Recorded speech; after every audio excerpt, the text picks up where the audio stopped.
ये बात सही है, आईटी रिलेटेड।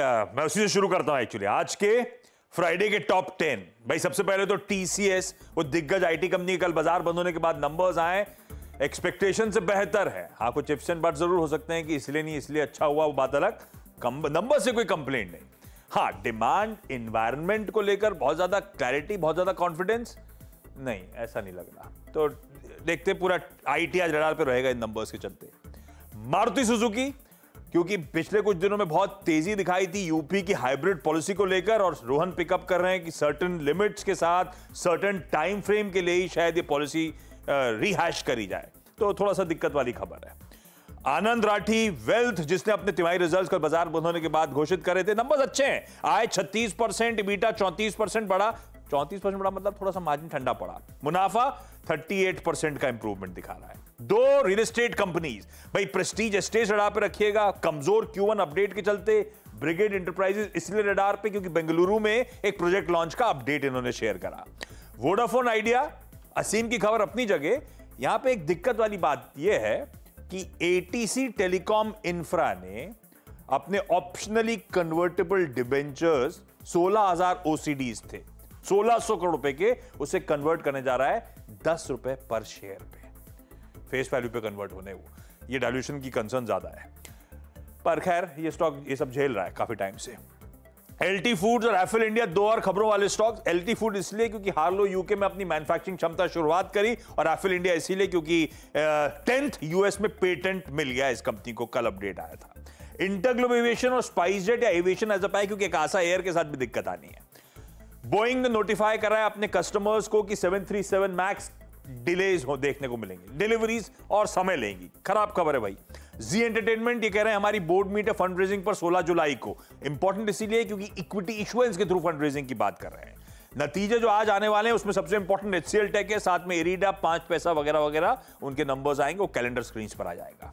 और हाँ, पीवीआर इसीलिए रडार पे था क्योंकि आज फ्राइडे को दो interesting releases lined up. Akshay Kumar की सरफिरा और कमल हसन साहब की हिंदी में हिंदुस्तानी 2 और तमिल में वो इंडियन 2 के नाम से रिलीज हो रही है। पर आशीष, ख्याल रखिएगा, हाँ। मुंबई में बारिश का अलर्ट है, कहीं निकल गए बिना प्रोग्राम के तो सर फिर जाएगा, इतनी बारिश हो रही है वहां पे, तो जरा देखभाल के सोच समझ के। मुंबई वाले बिना प्रोग्राम के निकलते नहीं है, मजबूरी में जाएंगे ऑफिस आते हैं फिर घर लौटते हैं। इससे मुंबई वाला प्रोग्राम है नहीं, बाकी सारा ट्रैफिक देख लेना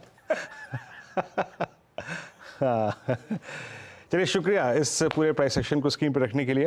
अच्छा हर्षदा, एक पूछूं आपसे यहाँ पे एग्जैक्टली टीसीएस के केस में बाकी और भी कुछ वेरिएबल्स होते हैं, डील विन, मोमेंटम को लेकर और साथ ही साथ हेडकाउंट्स में इजाफे को लेकर, बाकी सब पॉइंट्स पे कैसे लगे आपको ये numbers regarding futures down the line? I think तो हेडकाउंट के फ्रंट पर वीरू, उन्होंने पिछले 3 क्वार्टर्स में, आपको याद होगा, कोई हेडकाउंट बढ़ाया नहीं था। इनफैक्ट उसमें तो कम ही देखने को मिली थी, लेकिन इस क्वार्टर में एक पिकअप देखने को मिला है। करीब 5,200 नए कर्मचारी उन्होंने जोड़े हैं। और मैं एक और डेटा पॉइंट पढ़ रही थी कि ये 7 क्वार्टर हाई पर नेट एडिशन हुआ है हेडकाउंट का, तो वो एक पॉजिटिव है।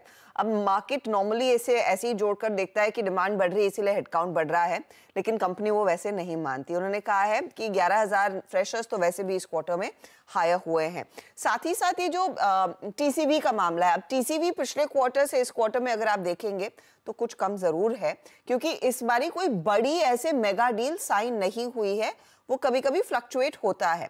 अब टीसीवी में जो $8.3 बिलियन का वो आंकड़ा आया है, इसमें एक चीज है कि नॉर्थ अमेरिका में, और नॉर्थ अमेरिका को लेकर आपको याद होगा पिछले 3-4 क्वार्टर्स में लगातार कंसर्न्स थे कि वहां पर बड़ी डील्स नहीं साइन हो रही है। Q4 में उन्होंने स्पेसिफिकली कहा था कि यूरोप यूके वाले मार्केट में हम ज्यादा बेहतर डील कर पाए हैं, लेकिन इस बारी वो $8.3 बिलियन की टीसीवी में नॉर्थ अमेरिका का हिस्सा $4.6 बिलियन का है।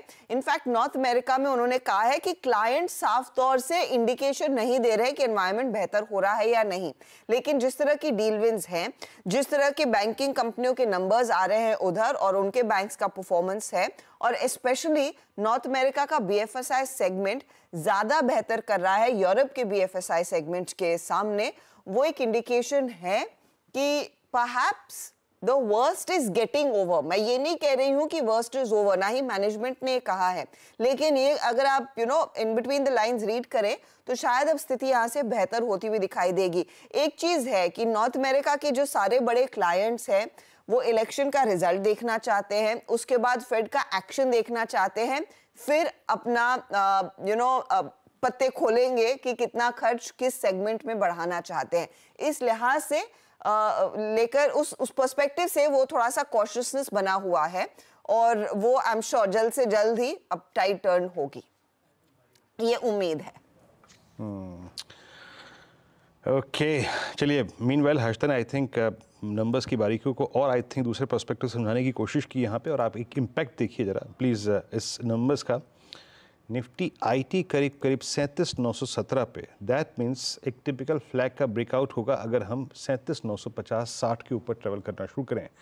सिंपल भाषा में 4 जुलाई के बाद की हाईएस्ट ट्रैजेक्टरी पे हम आएंगे। 4 जुलाई का स्विंग हाई ऑलमोस्ट इसका 13 मार्च 2024 का भी स्विंग हाई है। 2 बड़े critical levels Nifty IT TCS के नंबर्स के बाद क्रॉस करने को तैयार। I think big advantage for Nifty. पर जहाँ तक निफ्टी की बात है, याद रखिएगा निफ्टी अपने बहुत स्ट्रॉन्ग सप्लाई जोन 24,381 और 419 के बीच में खुलता हुआ। स्टे कॉशियस, ये 60 पॉइंट 50 पॉइंट 30 पॉइंट जो है वो क्रिटिकल है। खैर अब इस